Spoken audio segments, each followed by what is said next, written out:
Disney Frozen 5-minute stories. Disney Frozen 5-minute stories. Disney Frozen Snow and Tell. It had been a few months since Olaf had helped Anna and Elsa end the eternal winter in Arendelle. And as one of the kingdom's newest residents, he wasted no time in exploring his home. Olaf loved seeing new sights, hearing new sounds, and smelling new smells.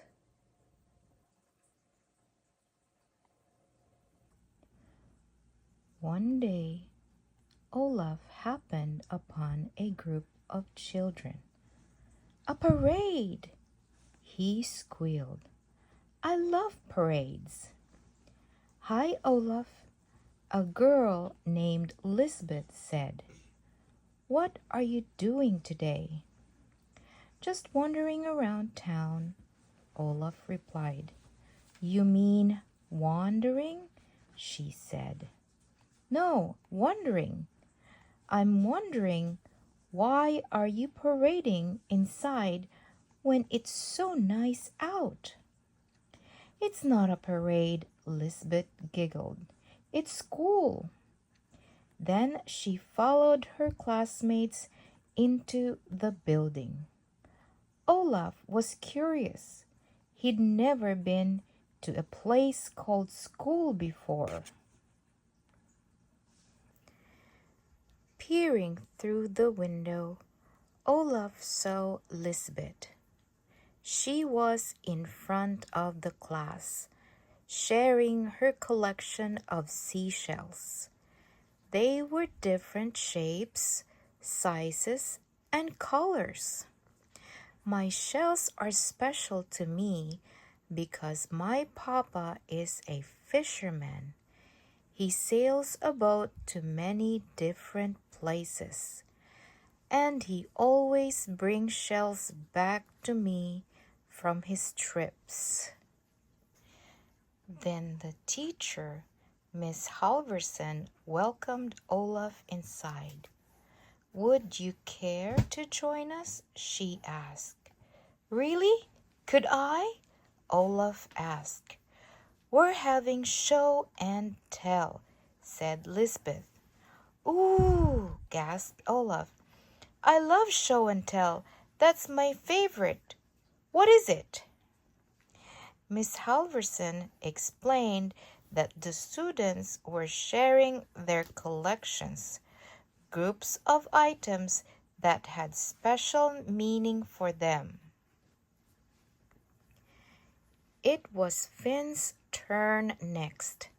He poured smooth, shiny marbles into his hand for the class to see. Olaf noticed that collections could be made up of all sorts of things, like marbles, rocks, figurines, or even fish. Olaf loved hearing about all the different collections the children had brought in. Suddenly, he raised his hand. "Miss Halverson, can I share my collection too?" Olaf asked. "I think you mean, may I share my collection?" Miss Halverson said. "Of course," Olaf said. She smiled. "Go ahead, Olaf. It's your turn." "Hi, I'm Olaf," he said, "and I like warm hugs. I collect them from everyone I meet." Miss Halverson smiled again.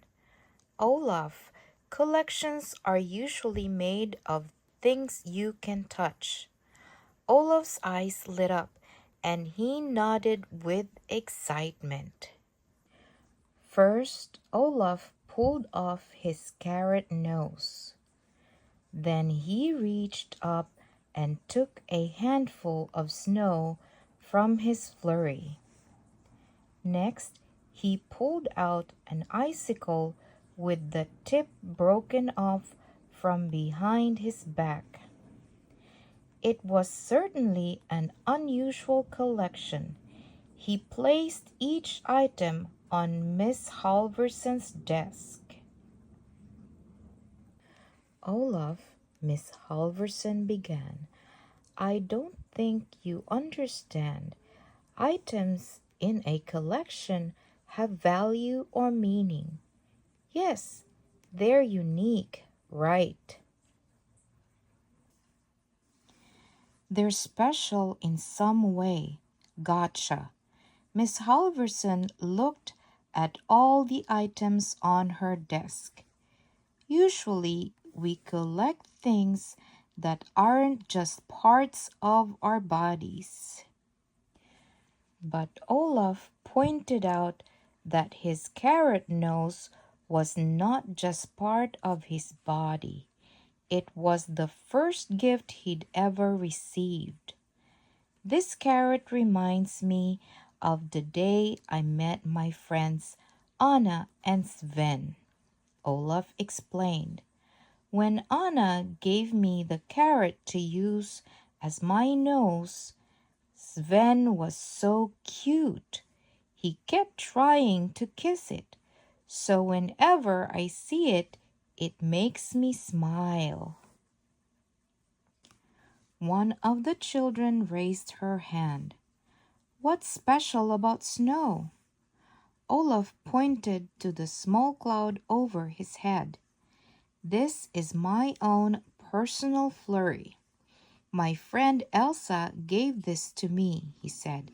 She said snowmen didn't last long in the summer sun. Now, wherever I go, I think of her friendship. Miss Halverson began to understand. And the icicle? Olaf held it to his eye. I used this to watch for my friend Kristoff when he returned to the castle to save Anna, he explained. It reminds me what true love looks like. When Olaf had finished sharing, he looked at Miss Halverson. Miss Halverson, your eye's melting, he said. With a smile, Miss Halverson wiped away a small tear. Then the entire class cheered as they came up to hug the little snowman. Olaf was thrilled. His collection of hugs had just grown a lot.